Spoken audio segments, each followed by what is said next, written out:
Okay, guys, focus. I hope you're doing well today. So I just made a sample question here about some ratios and fractions and splitting stuff up according to those ratios. So here's a great question. Three pals want to split $75,000 into the ratio 1/2 to 3/4 to 5/8. How much should each shareholder receive? So what sucks about this, and it's good to sometimes identify what sucks, there's fractions here. And no one wants to deal with fractions. They make things hard and look complicated. So we're going to get rid of those fractions. And the way to get rid of fractions is to remember that your eye has to go to the bottom of those fractions. So the top almost doesn't matter. We're looking at what the bottom numbers are. So those are called the denominators. And we need a lowest common denominator, also known as a lowest common multiple. And so 2, 4, and 8, I think the lowest common multiple is something like 8. So I'm going to write that down. And so that's, if we just counted by 2s and 4s and 8s, the smallest number where they would all line up would be 8. So I'm going to write that down just to remind myself. Lowest common multiple or lowest common denominator is 8. So what that means is that we're going to multiply each of these fractions by 8. Okay?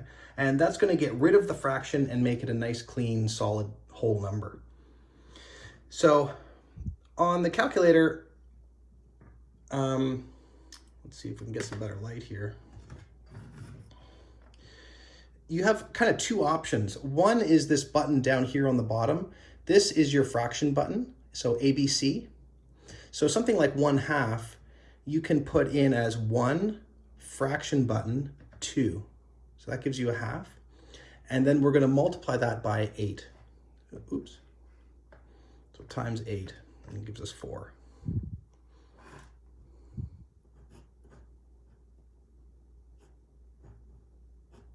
Sorry, this curse of being left-handed here. Okay. Now the next one, 3/4. Let's pretend I don't have this fraction button. Okay, so maybe if we're on an iPhone calculator or something, which you should not get a real calculator. Oh my God.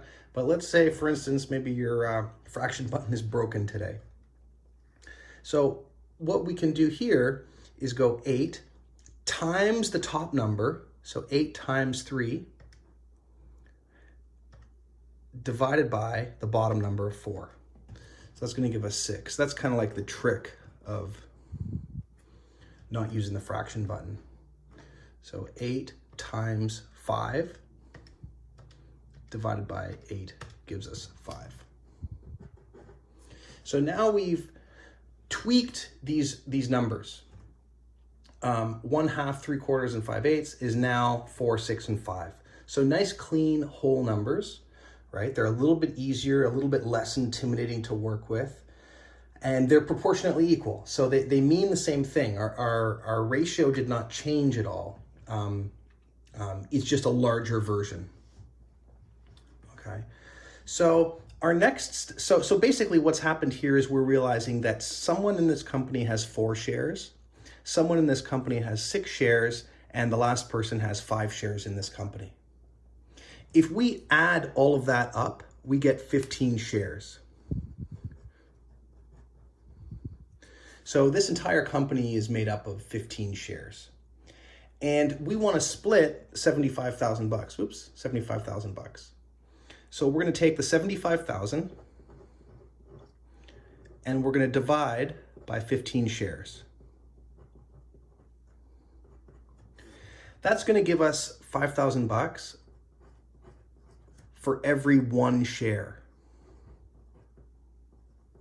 Oops, not $, share. So every 1 share is worth $5,000. So now we just need to multiply. Someone's got 4 shares, someone's got 6, someone's got 5, so we just multiply each of them by 5,000 and figure out our values here.